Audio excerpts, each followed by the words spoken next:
I went into the movie theater thinking, how bad could this be? It's about a girl being obsessed with you.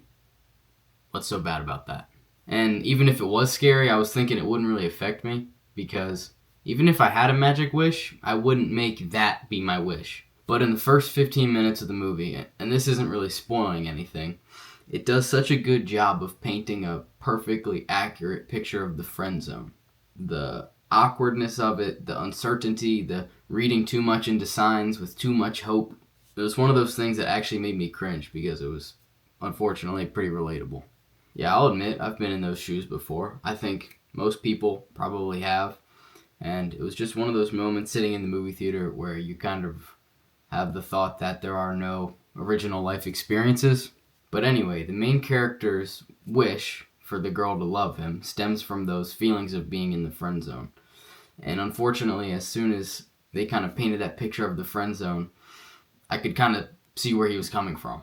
I'm not saying I would have made that wish myself, but I am saying that it's a lot easier to see how pathetic he is and laugh at him from the audience. Because, like I said, I think a vast majority of guys in particular have had to learn that friend zone thing the hard way.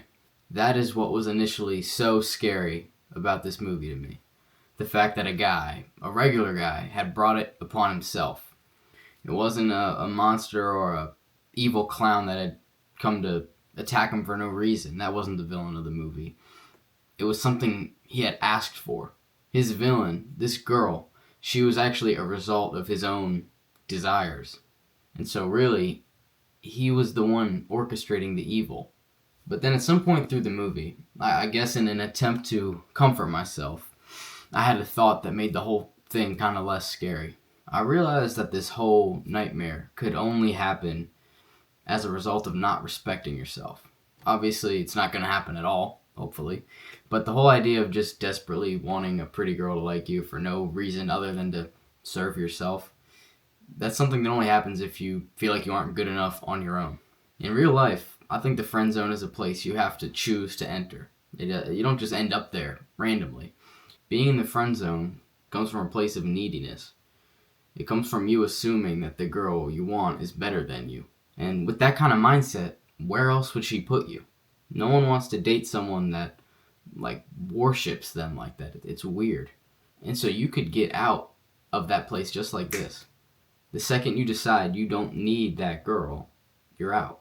But being out of the friend zone, by the way, doesn't mean she likes you automatically. It just means you don't care. Obviously, that's easier said than done. Everyone falls into the friend zone once or twice, and it sucks. But that's probably one of my favorite things about this movie. It gives perspective to one of the most old, ancient dating issues in history, and it does it in such an extreme way that you are forced to question what it is you even want in that situation. It shows that friend-zoned guy in the audience what it would look like if his dream came true. Because no one has really ever made it out of the friend zone. People have started as friends and end up dating, but that's a whole nother thing. Being in the friend zone, what I just described, you don't really make it out of that. Because, again, you kind of put yourself there. You kind of choose to be there. And if you're there, you're admitting to yourself that you're not going to be with that girl because you think she's better than you, like I said. But because no one's really ever kind of made it past that and ended up with the girl, they just kind of end up getting over it, growing out of it. This movie is kind of the first visualization of what would that even look like. This movie shows you what it would look like if you had the girl of your dreams, who's not really the girl of your dreams, but someone that you're attracted to, that you think's out of your league or whatever, and you idolize for whatever reason. If she was suddenly into you for no reason, just all over you, and the first thing you realize is that it wouldn't even make any sense. A guy that would allow himself to be put in that situation, it's someone with no spine, someone that doesn't respect themselves. You're not likable in that version of yourself. You're not being the full you. No one wants to be with that. And so, the kind of impossibility of this movie concept is one of the things to me that makes it so eerie. The other more important thing that becomes obvious watching this movie is you don't want that. You don't want some girl to like you just because she's pretty and you can sit around all day fooling yourself, imagining some false reality where you live together and it works out happily ever after. Again, if you have to lower yourself to the position of the friend zone, where you're assuming the role of someone lower than the girl, you shouldn't be with that person. More than that, you don't even want to be with that person. You're lying to yourself. What you really want, and this is my theory of the friend zone, what it's really all about. You want to be likable. You want to like yourself. When you enter the friend zone, you're making a deal without realizing it. You subconsciously say, if I could get this person to like me who I think is valuable and in theory shouldn't like me, well, then I would be likable by association and I would feel good about myself.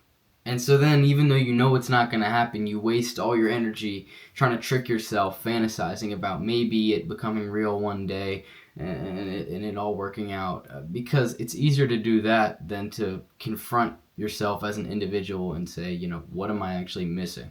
You don't want the friend zone. You don't want that. You don't want to be entering a relationship by saying, I don't like me, but I like you. Can we figure this out? Standing there like a hobo with your hat out, like begging for affection. I know I don't want that anyway. I can't say I have a lot of experience in this field, but what I want, what I imagine, is I want to be able to enter a relationship by saying, I like me, I like you like me, and you like you. That's a very, we both exist as two separate entities in that version. So that's what ended up relieving me about this movie.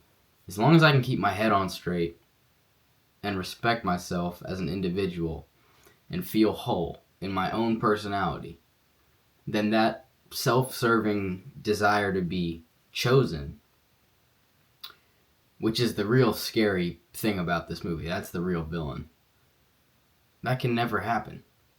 Yeah, that's what really scared me about this movie. I don't know if it was actually meant to be like a social commentary, a lesson in the friend zone.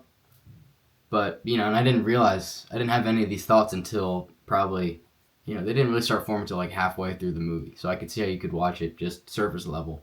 But once I saw that and kind of realized what about it scared me, what the real fear of the movie was, that's when it really got good to me. And when I realized how avoidable the whole thing was, how having someone be interested in you unconditionally isn't really a desirable thing in the first place, well, it was like actually like a cool kind of a lesson. Not that I like didn't know that at this current state in my life, I wasn't really still struggling with that, but it's just I don't know. I definitely think it can apply to a lot of people, and I mean, I definitely still took away something from it, and I love that movie, and I didn't even want to see it to begin with. I thought the trailers for it looked stupid months ago, and wouldn't have gone to see it if all the hype online wouldn't have been so crazy, and had a group of friends that wanted to go, and I'm really glad I did because I don't even really watch scary movies. This one was awesome. The concept was like one of the oldest concepts of like storytelling. The idea that you make a wish for something that you think's gonna solve your life and then it ends up destroying your life. Like that's the oldest, that's Aladdin, that's like the monkey's paw or whatever. It's super boring, and they took the concept and made it just super entertaining, even though you kind of know where it's going the whole time. You're still on the edge of your seat, and yeah, scary as hell. But stay out of the friend zone.